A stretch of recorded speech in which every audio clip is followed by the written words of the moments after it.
Olá a todos, estamos continuando aqui com o nosso estudo de Kitur Hanaruch. A gente chega agora ao capítulo 48, Ilchot Brachot al-Machalim Michameshed Minei Dagan, alachot de brachot feitas para alimentos produzidos dos 5 tipos de cereais. Os tipos de cereais dos quais se chega na brachá de Amotzi, entre eles o trigo e a cevada, por exemplo.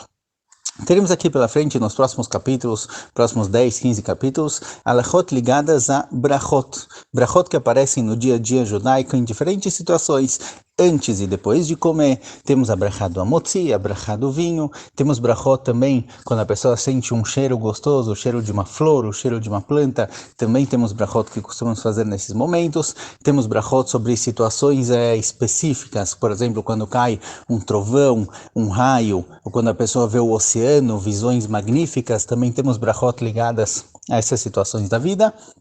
A gente vai tratar cada uma delas no seu capítulo respectivo. Como introdução, é importante saber o conceito de brachot, o conceito de que a gente faz uma brachá antes ou depois de alguma situação. Elas são, na sua grande maioria, derabanan, elas são mitzvot derabanan, foram instituídas pelos nossos rabinos. Somente com relação à brachá antes do estudo da Torá e a brachá depois de comer pão, a brachá de Birkat Hamazon, aqui encontramos a obrigação da Torá de fazer brachá nesse momento específico. Embora a linguagem foi instituída por Chachamim, a obrigação de fazer brachá antes do estudo de Torá e depois de comer pão, essas brachot são da Torá. Mas todas as outras brachot que nós temos são brachot derabanan, instituídas pelos nossos sábios.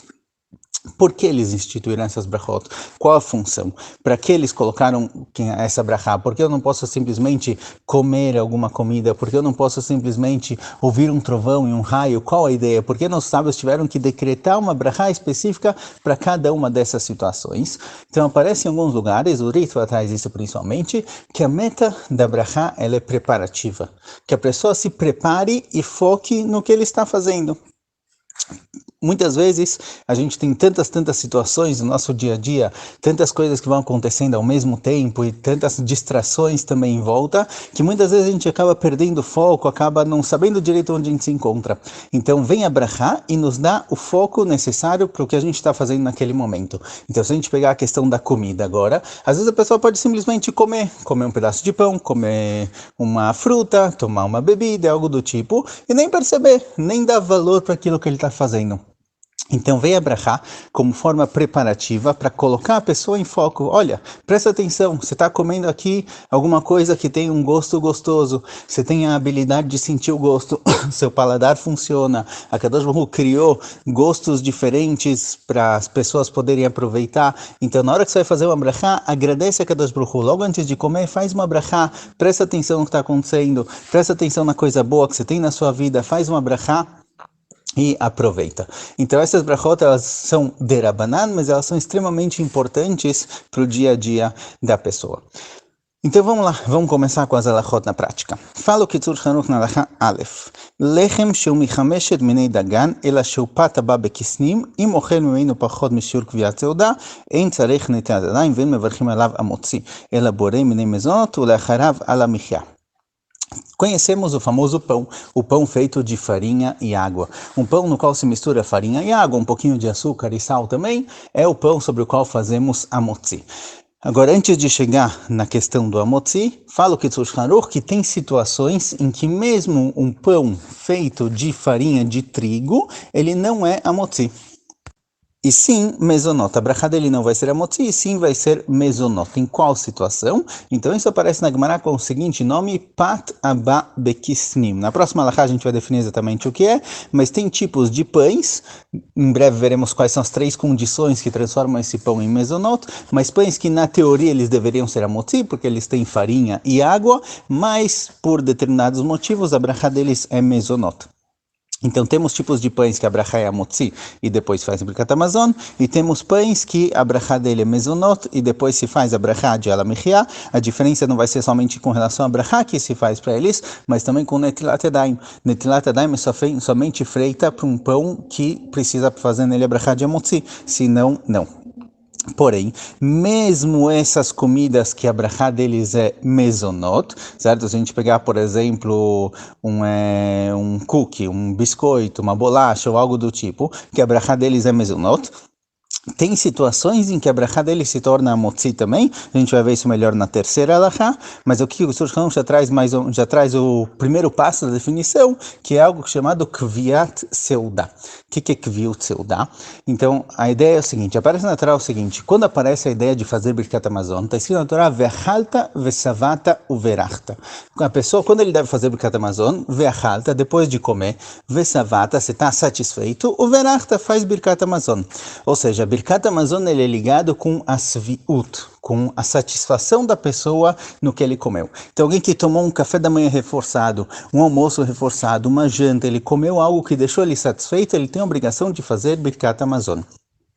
Isso geralmente acontece com o pão. O pão ele é produzido justamente para satisfazer a pessoa, para que ele fique satisfeito e ele tenha força, que ele coma bem o suficiente. Porém, tem algumas situações em que o pão ele é produzido não para satisfazer a pessoa, e sim para ser algo prazeroso, algo gostoso. Então, se colocam, por exemplo, chocolate nesse pão, se colocam diversos tipos de recheios. Esse pão já não é mais feito com a intenção de satisfazer a pessoa de ser um almoço, e sim de ser um aperitivo, algo gostoso para comer entre uma refeição e outra. Um pedacinho de bolo, um wafer ou algo do tipo. Nessas situações, esses pães se tornam mezonot. Na próxima alahá a gente vai ver quais são as 3 condições para eles virarem mezonot. Uma das 3 é suficiente.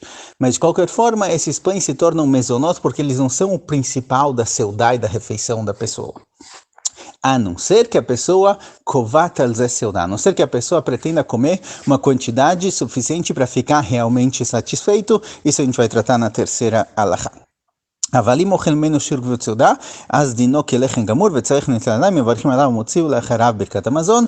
Porém, se nesses tipos de pão que eles se tornaram mezonot, como a gente vai ver na próxima alahá, por exemplo, um bolo de chocolate. O bolo de chocolate ele é feito de farinha, de água, só que ele tem outros ingredientes que deixam ele doce, não fazem com que ele não seja um pão no qual se alimentam, e sim algo gostoso e prazeroso. Caso a pessoa coma uma quantidade relativamente grande, que deixa ele satisfeito, como a gente vai ver na terceira alahá, também sobre isso se deve fazer netilat yadayim, brachá de hamotzi e birkat hamazon. Então vamos lá, alahá bet, como um pão vira mezonot. Ma'u pat haba bekisnim. O que é exatamente esse pão chamado de pat haba bekisnim, que em vez da brachá de hamotzi, ele recebe a brachá de mezonot, por não ser um pão feito para satisfazer a pessoa, e sim um pão prazeroso para comer entre uma refeição e outra. Yesh omrim, temos 3 opiniões com relação a isso. Shei pat shenaset kemin kisim memula beperot ou basar ou begvina, vekayotze bem, vechen shenaset kemo paladin, uga memula. Primeira opção, fala o Kitzur Shulchan Aruch, ele só traz 2 opções aqui, a gente vai trazer a terceira. A primeira opção é um pão que ele é feito recheado. Ele não é um pão normal, é colocado dentro dele um recheio, seja frutas, carne, queijo, qualquer coisa do tipo. Por exemplo, uma bureca que você coloca dentro dela, às vezes tem bureca aqui com salsicha, aqui em Israel tem bastante, ou tem bureca com batata dentro, ou com queijo dentro, ou qualquer tipo de pão, que ele não é um pão simples, não é um pão comum, ele foi colocado dentro dele um recheio. Kisnim, que aparece na Gemara, vem da linguagem kis, como se fosse um saquinho. Ou seja, o pão ele está lá só para receber, para colocar dentro dele o recheio. O principal dele é o recheio, o pão está só como uma tefet, como algo para envolver aquele recheio. Nessa situação, esse pão se torna mezonot. Então, uma bureca, por exemplo, ou um pãozinho de chocolate, com bastante chocolate dentro, em que o chocolate é o principal, mesmo que é um pão, que é uma massa feita, que geralmente seria feita para o pão e seria motzi, no momento em que ela se tornou secundária para o recheio dela, ela perde o nome de pão e ela se torna pat haba bekisnim, consequentemente a brachá é mezonot.